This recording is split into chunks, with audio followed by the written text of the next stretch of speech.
Joining from leave, ছুটির মেয়াদ শেষ হওয়ার পূর্বে স্বেচ্ছায় কর্মে যোগদান করার নিয়ম কানুনটা কি, চলুন জেনে নেই। আপনি ছুটি নিয়েছেন, ছুটি শেষ হওয়ার পূর্বে যদি যোগদান করতে চান পারবেন কিনা বা কতদিন ছুটি কাটাতেই হবে সেটা আমরা একটু জেনে নেই, চলুন। সরকারি ছুটি মঞ্জুরকারী কর্তৃপক্ষের অনুমতি বেঁধে রেখে ছুটির মেয়াদ শেষ হওয়ার 14 দিনের বেশি সময় আগে কোনো সরকারি কর্মচারী কর্মে যোগদান করতে পারবেন না।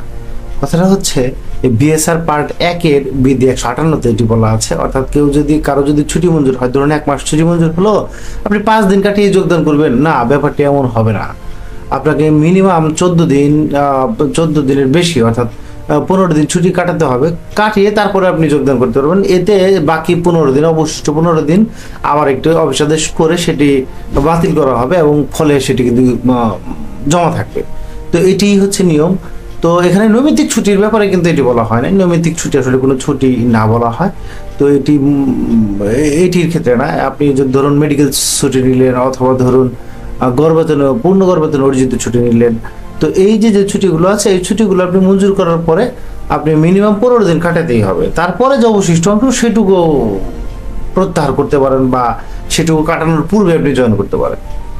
এখানে দেখুন বলা হচ্ছে আবার অনেক ক্ষেত্রে দেখা যাচ্ছে বাধ্যতামূলকভাবে কর্তৃপক্ষ যদি ছুটি দিয়ে দেয়, তো ছুটি মঞ্জুরকারী কর্তৃপক্ষ ছুটি শেষে কাজে যোগদানের জন্য যে তারিখটি নির্ধারণ করিয়াছেন, অর্থাৎ অর্ডারে বলাই থাকে যে ছুটি শেষে দিন এত তারিখে যোগদান করবেন।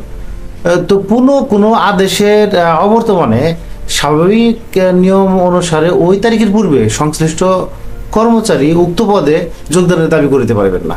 ওইখানে যদি উল্লেখ করা থাকে আর কি, পদ শূন্য হওয়া পর্যন্ত খোরপোশ ভাতার আওতাধীন থাকিবেন। যদি দেখা যায় যে তাকে করা হয়, অর্থাৎ সাময়িকভাবে ওই কদিনের জন্য বরখাস্ত হয়, তাহলেও কিন্তু উনি খোরপোশ ভাতা পাবেন। অর্থাৎ কোনো সাময়িক বরখাস্তকালে বা দপ্তরে উপস্থিত থাকতে হয়, কোনো সাময়িক বরখাস্তকালে আসলে দপ্তরে উপস্থিত থাকা যায় না, ছুটিতে থাকতে হয়। তো এটি বিএসআর পার্ট 1-এর বিধি 158 নোট 1-এ বলা আছে। তো আপনি সেখান থেকে চাইলে আরো রেফারেন্স হিসেবে দেখে নিতে পারেন। তো ব্যাখ্যা হিসেবে বলা হচ্ছে যে ছুটি মঞ্জুরকারী কর্তৃপক্ষের অনুমতি বেঁধে রেখে ছুটির মেয়াদ যেদিন শেষ হইবে উহার 15 দিন অথবা উহার অধিক সময় কর্মে যোগদান করা যাবে না।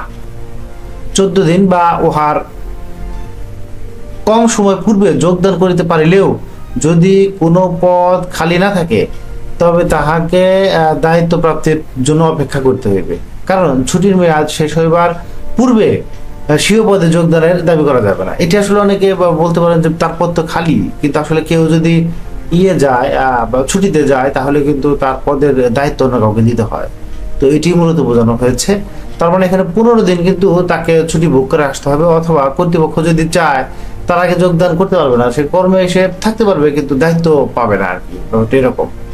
তো এরকমও হয় আবার যে অনেকে ছুটি নিয়ে চলে গেছে, বা দেখা যাচ্ছে যে কেউ 7 দিনের ছুটি নিয়ে চলে গেছে, সে আর কর্মে যোগদান করতেছে না, কর্মে অনুপস্থিত আছে।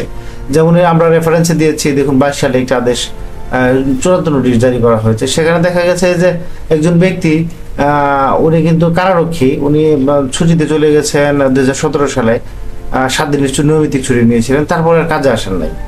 তো তারপর আর কাজে আসেন নাই, তৎপরবর্তীতে তাকে বিভিন্ন সময় পত্র প্রেরণ করা হয়, 4-5টি পত্র প্রেরণ করা হয়, তিনি কিন্তু কাজে যোগদান করেননি।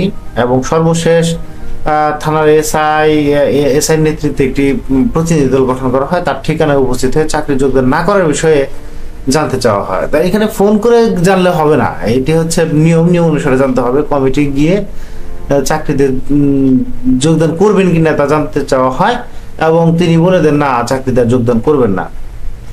এ বিষয়ে কিন্তু তারা বা থানা একটি সাধারণ ডায়েরি রুজু করে এই দপ্তরকে অভিহিত করে, অর্থাৎ পুলিশ আবার একটি সাধারণ ডায়েরি রুজু করে যে দপ্তর দায়িত্ব দিয়েছিল ওই দপ্তরকে ময়মনসিংহ কেন্দ্রীয় কারা কর্তৃপক্ষকে জানিয়ে দেয়, এবং নোটিশ জারি করে তারা আবার কেন্দ্রীয় কারা কর্তৃপক্ষ যে 10 কর্মদিবসের মধ্যে যোগদান করতে হবে, অন্যথায় কিন্তু বিধি মোতাবেক ব্যবস্থা গ্রহণ করা হবে। বিধি মোতাবেক ব্যবস্থা মানে কি?